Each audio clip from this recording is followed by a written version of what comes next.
di tepi hutan. Di sebuah desa terpencil, ada sebuah rumah tua yang berdiri di tepi hutan lebat.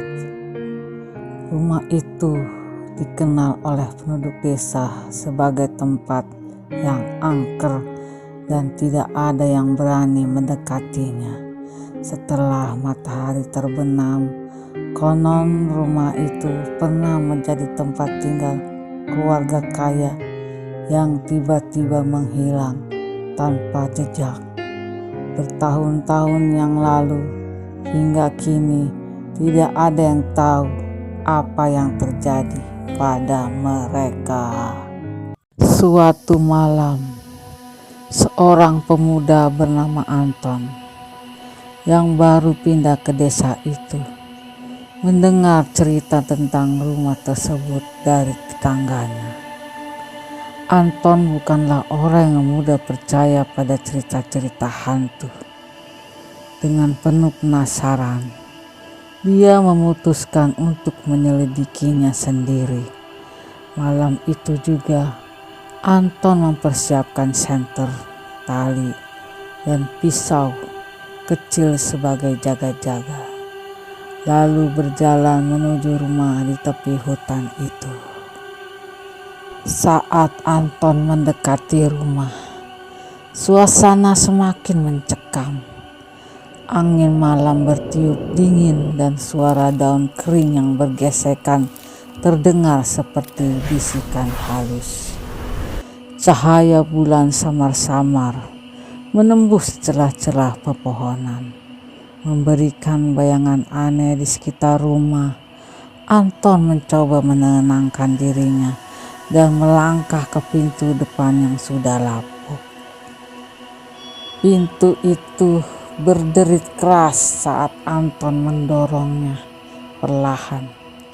Di dalam rumah itu tampak terlantar dan dipenuhi debu tebal. Barang-barang seperti kursi dan meja masih tertata, seolah-olah warga yang dulu tinggal di sana pergi dengan tergesa-gesa. Anton menyusuri setiap ruangan dengan senter kecilnya, namun tidak menemukan apapun yang mencurigakan, hanya kesunyian yang mencekam. Saat Anton mencapai lantai atas, tiba-tiba dia mendengar suara samar dari belakang. Suara langkah kaki ringan di lantai kayu yang tua. Dia menoleh dengan cepat, tetapi tidak ada apa-apa, hanya kegelapan yang membalas tatapannya. Merasa mulai gugup, Anton memutuskan untuk mempercepat langkah dan mencari apapun yang bisa memberi petunjuk tentang keluarga yang hilang. Saat dia membuka pintu kamar terakhir, aroma busuk yang tajam segera menyerangnya. Di dalam kamar itu, dinding-dindingnya dipenuhi coretan tangan seperti bekas cakar, dan di sudut ruangan dia melihat sebuah cermin besar yang pecah. Di balik cermin itu ada sebuah celah kecil di dinding. Tanpa berpikir panjang, Anton mendekati cermin dan melihat ke dalam celah.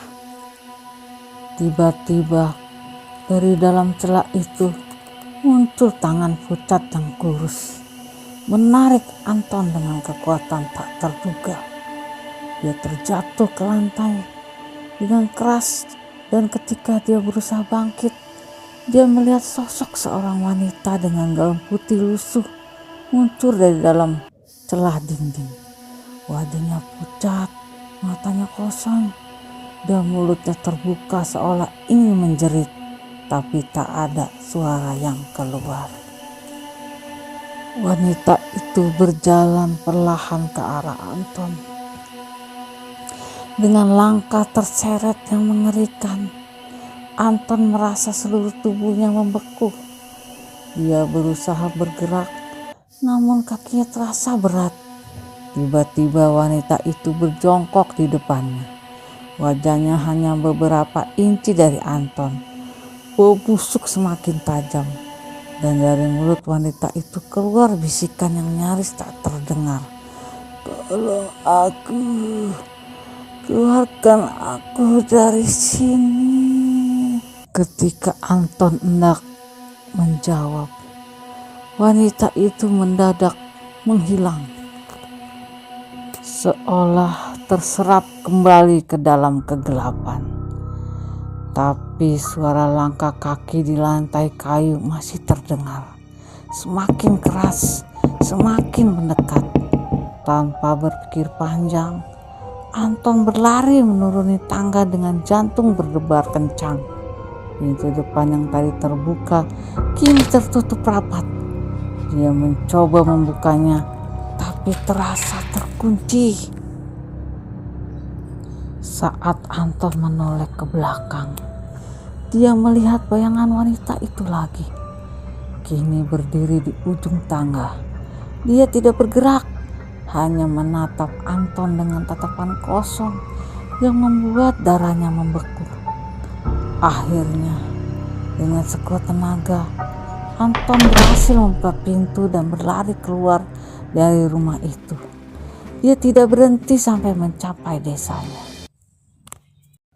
Keesokan harinya, Anton mendatangi tetua desa untuk menceritakan pengalamannya.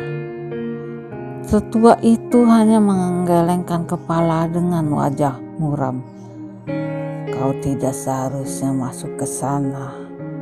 Keluarga yang dulu tinggal di rumah itu, mereka mati secara tragis, dibunuh oleh seseorang yang tak pernah tertangkap. Arwah mereka tidak bisa beristirahat dengan tenang. Sejak saat itu, Anton tak pernah lagi mendekati rumah di tepi hutan itu. Namun setiap malam, ketika angin bertiup kencang dan suasana mencekam, dia masih bisa mendengar bisikan samar di telinganya, memanggil namanya. Anton,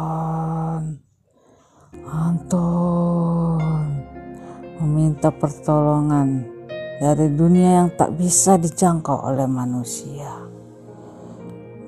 Maka dari itu, kita tidak boleh mengusik apa yang terjadi di dalam kehidupan ini, karena itu adalah suatu yang tidak bisa kita tahu.